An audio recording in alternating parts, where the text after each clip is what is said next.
You're listening to the AFTERBUZZ TV Network, now the largest new media platform on the web, and your #1 source for after-show entertainment.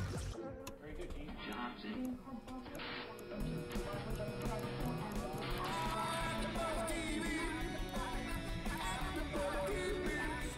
The AFTERBUZZ Studios in Los Angeles, California. Presented by Maria Menounos and Bing.com and streaming live thanks to Akamai Technologies. This is AFTERBUZZ TV's Hello Ladies After Show. We'll break down tonight's episode and get you all the latest news and gossip. And now, another post-game wrap-up show for your favorite TV show. It's AFTERBUZZ TV's Hello Ladies After Show. Rocking out with all the ladies of Hello Ladies. Hey everyone, Bing is for doing, and we're doing another after show for Hello Ladies. This is episode 3, The Date. My name is Oriana, and to my left is the lovely Jillian. Hi guys, my voice sounds a little different this week, but I'm here. She had a good time. And to her left is Kylie. Hello, ladies and gents. So today we start out this episode of The Date with the creepy crawler, Stuart, what he has been accused of at the yoga gym. Yes, he was a creepy crawler. He was, right? Absolutely. He didn't even have a mat. He was doing yoga without a mat. Did any of you guys catch that? Yeah. If you did catch it, by the way, I want to ask all of our audience to comment on YouTube or tweet all of us, and we will be giving you our Twitter handles at the end of the show. We really want to know what you think of the show and what you think of us. So please do that. Yeah, he was being a total creep. I couldn't believe what he said to the girl when she says, "I'm moving in with my fiance." Well, Yeah. just wear the ring or else you're wasting everybody's time. Oh my gosh. Who is he? Well, Seriously. who is he? I thought it was really interesting that we finally got it. It was finally said that Jessica says, you know, you're hitting on all these beautiful models and actresses, and we're just not going to date you. But it's true. But it's true in the sense, like, if finally the cat's out of the bag, hello, you're reaching way too up, right? He's a reacher. We knew that in the beginning, and it was finally nice to see that he was sort of leveling with a woman that is a little bit closer to somebody that he could get, although I still think that she was very pretty and in the end ultimately didn't deserve what she got. But he does decide to ask out Annie, the smoothie girl at the gym. And I think Jessica nails it on the head when she says, you're scared because this one might actually say yes. So psychology, 101, maybe that's kind of Stuart's issue, is that he aims really high, ensuring rejection. I don't know, Kylie, what do you think Stuart's deal is? I think it's still not registering with him exactly what is on his playing field. He has no idea what he's doing. And throughout the whole episode, it shows that. He has no idea what he's doing. And he completely has a blind eye to any signals coming his way. I mean, she was cute. She was adorable. He was making stupid jokes. He fell in a refrigerator, and she still liked him. She's a catch, and he didn't get that. Absolutely. Going on to the dinner scene for the date, boy, was that painful for the waiter. But can I tell you, though, viewers, let me level with you for a second. I have been on a date like that. You have? Please share. Okay, so I went on a couple of dates with this guy before. It was very casual, ice cream here, date for mini golf there. Finally, we had dinner. We went to dinner, and he actually asked the waitress, what is the cheapest way I can make this on the menu? Okay, so I'm guessing that was the last date. And it was the last date, and at the end of the date, I said, I think we'll split this. Oh, good for you. Yeah, that just, So thanks for sharing that horror story. Yeah. And please share more, audience at home. We'd love to hear them. Comment. Yeah. Tell us your dating horror stories, because this show is chock full of them. Yeah, and it's been so awkward. And sometimes I watch the episode and I'm creeping out of my skin. It's just so awkward. But I realize that when these moments happen, they can be ridiculously funny. Absolutely. In real life, they can be ridiculously funny. For some reason, watching it though, not as funny for me. What do you think, Kylie? I thought this was the funniest episode yet. Okay. I really enjoyed it because there were so many moments where it was just facepalm, and that's funny to me. And I sort of enjoy Stuart's failures. I want to root for him, but you know, he has it coming, and I like that. Okay, all right. You like watching his failures. Yeah. So I've been noticing on Twitter, kind of following this the reaction to the show, because we're on episode 3 now. So we're kind of getting an idea of the tone of the show, how the fans are going to feel about it. It kind of seems like with British humor in general, you love it or you don't, right? Exactly. Dry, sarcastic, awkward, whatever it is that you want to call it. Stephen Merchant has a history with Ricky Gervais. So Stephen Merchant co-wrote and co-directed The Office, the British version. He co-hosted the Ricky Gervais Show, which was a podcast, then turned into an animated series on HBO, which I loved. And then he was also the co-writer, co-director, and co-starred in Extras, which was a British show. Right. I have not been able to see that because it's not streaming on Netflix. Netflix, please stream it. Bummer. We don't order DVDs anymore. It's so passe. Nobody does that anymore. No. Well, you know, actually, I've seen his stand-up. He was pretty well known for his stand-up in the early '90s, and he's hysterical. And I think that you know, people that really like British humor, the show is translating exceptionally well. Right. I think that for the normal HBO viewer, it might be a little bit harder to watch and understand, you know, some of the jokes, because it's not as, I want to say, slapsticky as American comedy. Sure.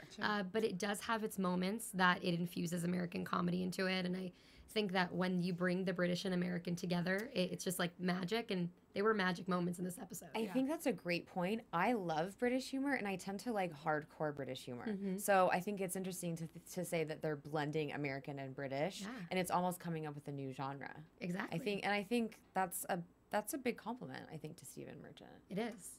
For the work that he's doing. Yeah, I think he's doing a great job. But moving on to this relationship that Stuart and Annie have.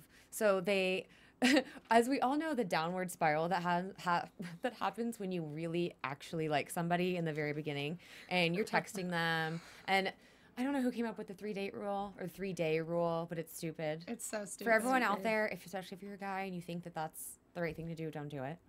No. But, you know, he starts to have this downward spiral when, after the first date, Annie doesn't immediately reply. Yeah. To the point where he has to be, like, held back from writing a nasty email. He literally said, at first, so she answered right away, right? So he goes, I'm dealing with an amateur. Because she's not playing the game. So he's like, I'm on top, whatever. He starts to school Rory, his assistant. Yes. And he becomes this big to-do because Rory thinks that he is the master at all of these things, which is clearly not the case. And then after a little while, Annie starts to make him sweat. Totally make him sweat. And what happens to Stuart? He falls apart. He unravels like a ball of yarn, people. He gets played at his own game. Yeah. And he doesn't learn his lesson. No. At all. That email is the most psychotic thing I've ever heard. And the thing is, he was sober. It's not like he was, like, drunk. Like, I hate you, you know? No, because that was 100% Stuart. The way that, I feel like the way that Stuart is, and I've met people that are like this, they go with the immediate feeling, and they run with it. Right. So his immediate feeling was, how dare her? And he just took it. And then what happened? He texted her, and everything was peachy keen. Complete and total overreaction, as we saw throughout the progression of this little mini relationship. You know, that the texting. I do want to touch, just as we like move through the episode, I do want to talk about him being the master teacher to Rory, his assistant. Yes. Throughout this whole process, he's teaching as if it's like his little minion or mini-me or something. Like, he's teaching him the master ways of dating and texting and what to do. And the fact that he found one person that would listen and believe, right? Poor little naive Rory. But he pays him. So that's true. I feel like he has to listen. I didn't even think about that. Good point. He pays him, like, that's his assistant. I thought it was hysterical. I feel like I think Rory said, you know, oh, I lost my virginity when I was 17. And Stephen was like, I lost it when I was 23. But, you know. It's not a competition. It's not a competition. So while all of this is going on, and there's this craziness and this web that Stuart's building, that it's all made up, right? None of it is actually built in reality, as we realize most of these decisions and activities in Stuart's world are all false. Wade is having like a nervous breakdown about falling in the shower, hits his head, and because he's now living alone, is afraid he's going to die by himself, and wants to set up a system of texting AG, all good, to all his friends and loved ones every 3 hours. I mean, Ori, I text you AG every 3 hours. Of course you do. I mean, And that's why I blocked your number. No. I kid. Poor Wade. I feel so bad for Wade. Again, like, I want things to look up for him. Like I said in the last episode, I want him with a hottie. I want him to recover from this, and it's just so sad. And then he gets stuck in the elevator because he just wants more Pringles, people. That's all he wants. So I'm kind of wondering what sort of seeds this is planning for further episodes. Do you know? Because it was a transitional thing for him. He didn't get anything accomplished with it, per se. He just told every single person he knows at his office and every single person in his life that they need to get on Team AG. Wade's having a crisis. Mm-hmm. And, I think I asked last week if he's hit rock bottom. You were the right. The answer's no. Okay, so let's all give her a round of applause. Kylie deserves a round of applause for the prediction. Because last week you said you didn't think Wade had hit rock bottom. Yeah. And I still do. There we Oh, go. thank you. There it is. Thank you. Thank you, Marissa. Yes. There it is, because I was arguing that he had, because he went to the front of the limo to cry. Sure. I think Team AG is definitely lower. Yeah, and I think it's going to get a little lower. A little I worse. really do. But you know what? At least somebody's dealing with their problems. Yes. This is the thing. I believe that every episode is going to obviously have Stuart, throughout it, but it's going to highlight each character. So last week it was Wade. It was all about Wade. This week I think that a lot of it's about Jessica and what she's dealing with. And Kivas was in there with a dick pic.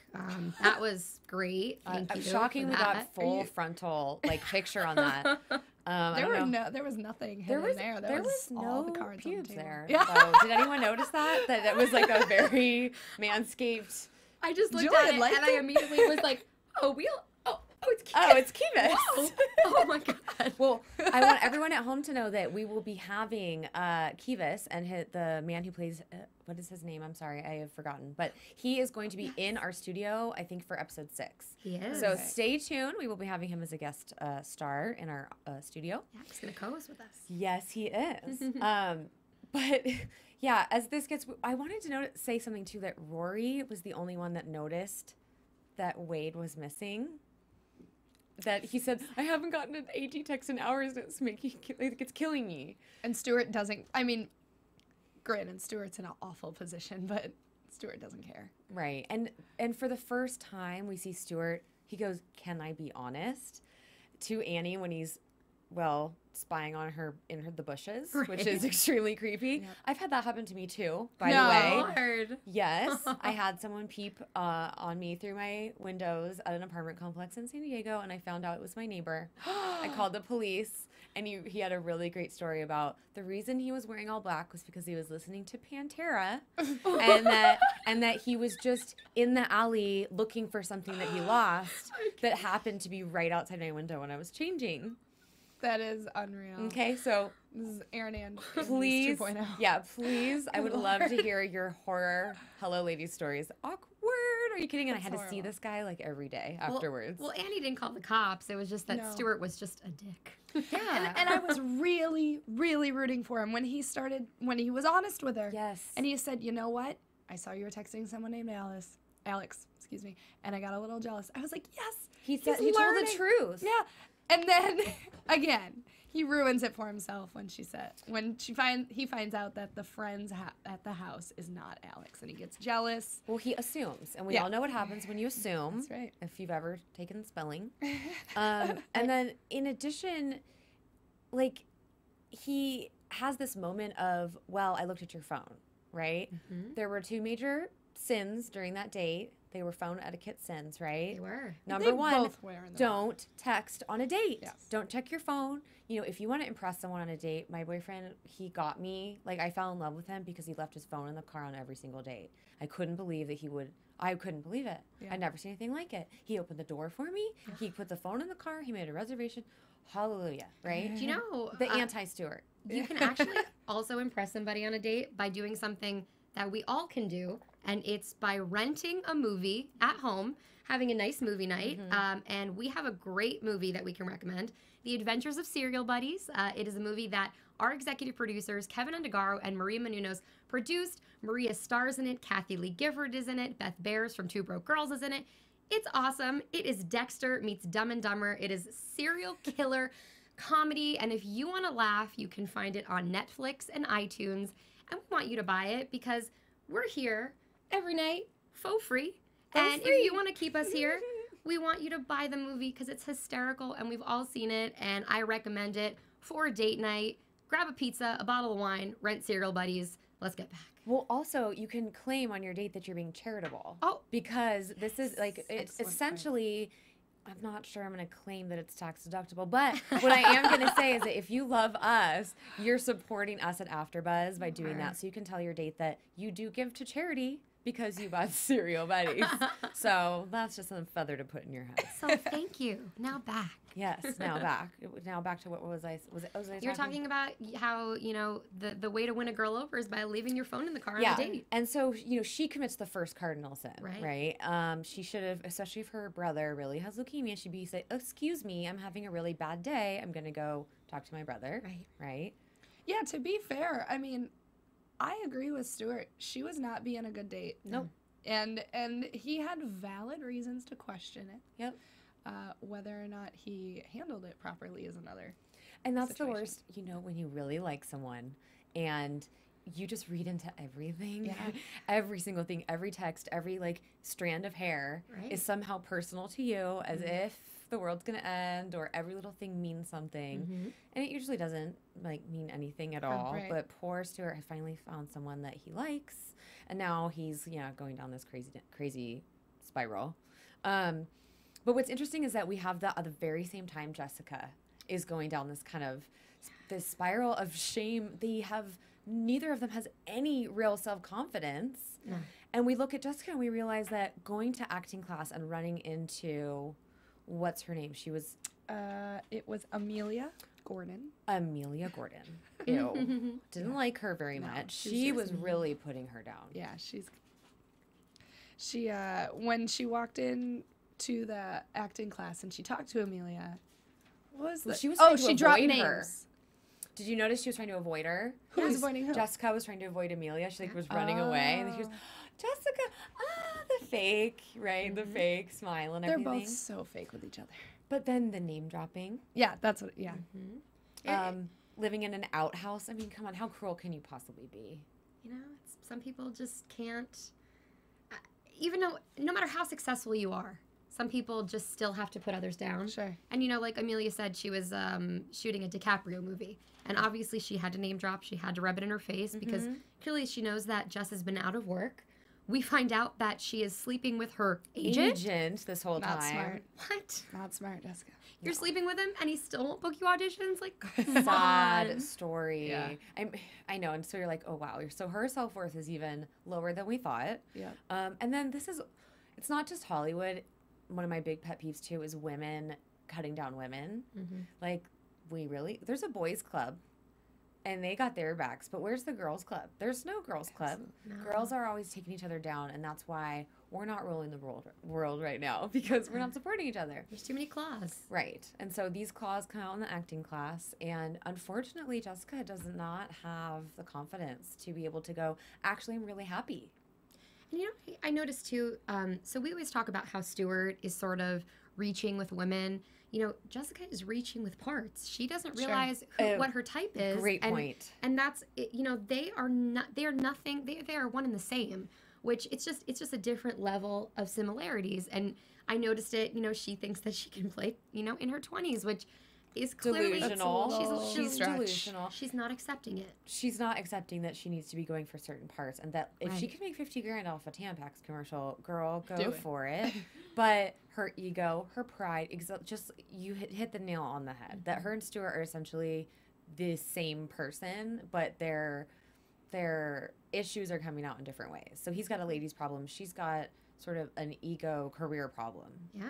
Yeah, Oriana, you touched on it perfectly just a second ago. You said ego and pride, and that word pride kept ringing through my head throughout this episode because both both of them, Stuart and Jessica, have a lot of pride and they need to swallow it. And she needs to accept that. She needs to work her way up. Do that tampon commercial. Find what kind of actor you are. And Stuart, find out what kind of man you are, really. He's so... The cheap thing on the date, that just got to me so much. And you know the he saying, lost like, it. if someone's nice to the is nice to you but not nice to the waiter, they're not a nice person. Exactly. Boy, that was ringing in my ears of just going, oh my God, this poor guy, the waiter. Yeah. I was expecting him to maybe ask them to leave or something like that, but it just on another level of awkward. This show, I didn't think it could get more awkward, but it just does every week. Okay, so I do want to, speaking of awkward, share a story with you guys about my weekend. Okay. I had an experience that was, it was literally my Hello Ladies moment. I went to support a girlfriend that was a DJ. She was spinning at a venue. It's like a little record store. I went with my boyfriend. We entered the building together. The owner of this said store was very friendly. I took off my jacket and he asked me, are you wearing Chanel perfume? And I said, yes, I am. He said, that's my favorite. Like, okay, that's super. You know, my boyfriend's standing right there.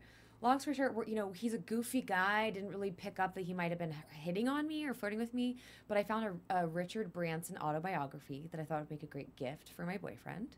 And I asked if it was for sale. We went back and forth about the price. So when it's all said and done, I'm like, thank you so much. My boyfriend's going to love this book. And right then, this guy's face falls. And he looks at me and he goes, oh. And then he looks down. So the inscription's not going to make any sense. And I just, all I can do is just laugh and say, oh, I'm sure it'll make plenty sense. And I take it over to my boyfriend and I open it and it says, Chanel was always my favorite scent. Oh my God, it was so embarrassing. And here we are, we're still here. I'm still there supporting my friend. So awkward. This guy he's wrote in the book that I bought. Excuse me. That's the You're not weirdest Richard thing I've ever heard. You're not Richard Branson. And let's just say, everyone out there, I was personally thinking that this guy was reaching, hitting on me. I'm not saying I'm the cat's pajamas, but I don't know, toot toot. I'm pretty great. And my boyfriend was right there. Yeah. To think that you would inscribe in a book. I mean, wow. So now my boyfriend has a book that I bought him that has that inscribed on the front.